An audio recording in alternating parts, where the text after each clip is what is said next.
우리는 어릴 때부터 이런 말을 들으며 살아왔습니다. 열심히 일하지 않으면 안 돼. 노력하지 않으면 아무것도 얻을 수 없어.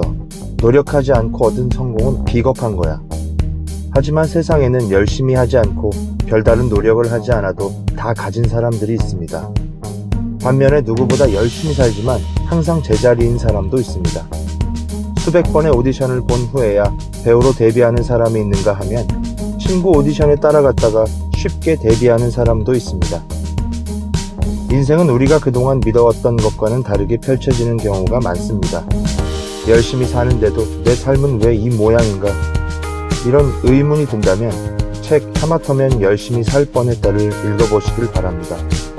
하마터면 열심히 살 뻔했다의 저자 하와님도 책에서 나름 굴곡진 인생을 열심히 살아왔다고 말합니다.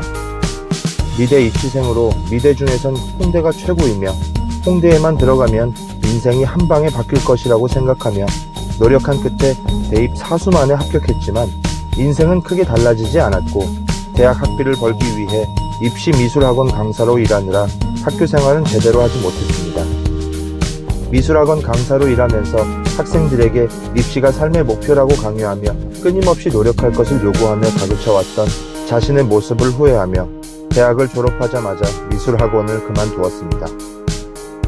그 후 자신이 진짜 하고 싶은 일을 찾기 위해 고민하며 지내온 시간이 무려 3년이었습니다. 그러나 3년의 공백기 동안 그가 깨달은 것은 이제부터 진짜 사랑을 찾을 거야 라며 찾아 나선다고 사랑이 찾아지는 게 아니듯 진짜 하고 싶은 일도 찾는다고 찾아지는 것이 아니라는 것이었습니다. 그렇게 3년의 긴 터널 끝에 그는 대단하진 않아도 뭐든 내가 할 수 있는 일을 해 나가다 보면 어디로 가야 할지 보이지 않을까 하는 마음에 편집 디자인 회사에 입사 후 회사원과 일러스트레이터의 투잡 생활을 이어왔습니다. 그러던 어느 날 그에게 불현듯 깨달음처럼 의문이 찾아옵니다.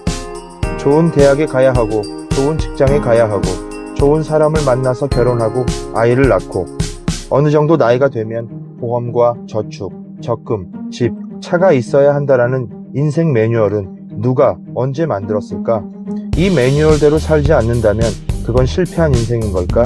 그렇게 열심히 살아왔는데도 내 삶은 왜 이 모양인가? 나는 어디를 향해 이렇게 열심히 달리고 있는 걸까? 그리고 그는 이제라도 남의 인생이 아닌 나의 인생을 살아보자라며 열심히 내 인생을 살기 위해 더 이상 열심히 살지 않기로 결심합니다. 그리고 억울한 마음이 극에 달한 어느 날 대책도 없이 회사를 그만두고 프리랜서가 된 그는 자신을 이렇게 소개합니다. 그림 위례도 거의 없고 결정적으로 그림 그리는 걸 별로 좋아하지 않아 놀고 먹는 게 주된 일이 됐다. 이제야 적성에 맞는 일을 찾게 되어 더욱더 게으르게 살다 보니 열심히 살지 않는데 도가 텄다. 특기로는 들어오는 일 거절하기, 모아놓은 돈 까먹기, 한낮에 맥주 마시기 등이 있다. 우리는 인생을 원하는 방향으로 끌고 갈 수 있다고 믿지만 한낮 파도에 휩쓸리는 힘없는 존재일지도 모릅니다. 마치 열심히 한 방향으로 노를 젓는데 커다란 파도가 몰려와 나를 다른 곳으로 데려다 놓는 것과 같이 말입니다.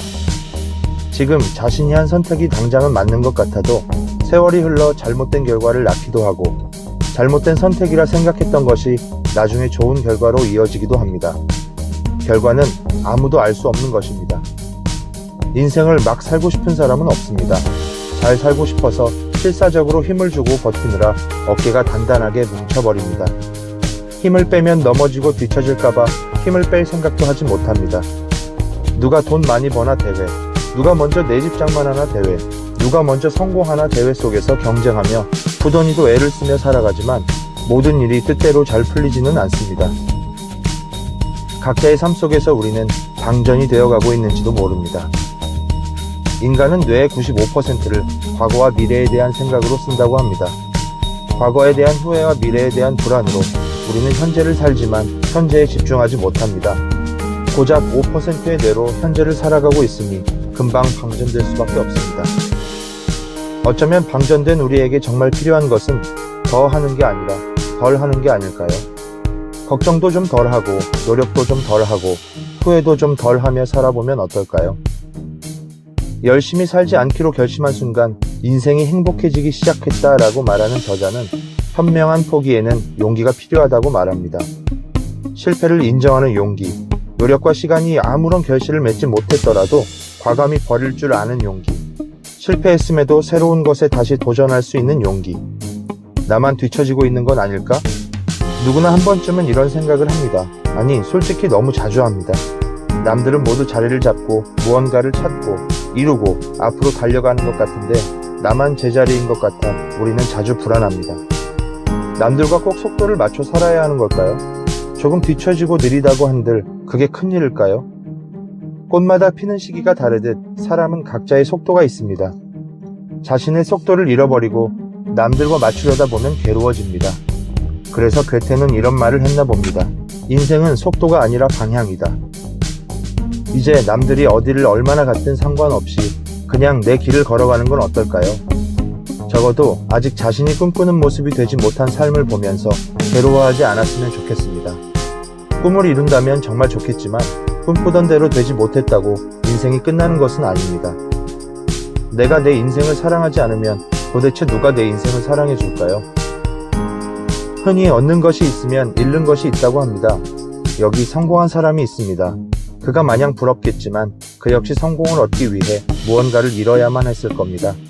바쁘게 일만 하느라 건강을 잃었을 수도 있고 사랑하는 가족들과 함께하지 못해 가족과의 추억을 잃었을 수도 있습니다.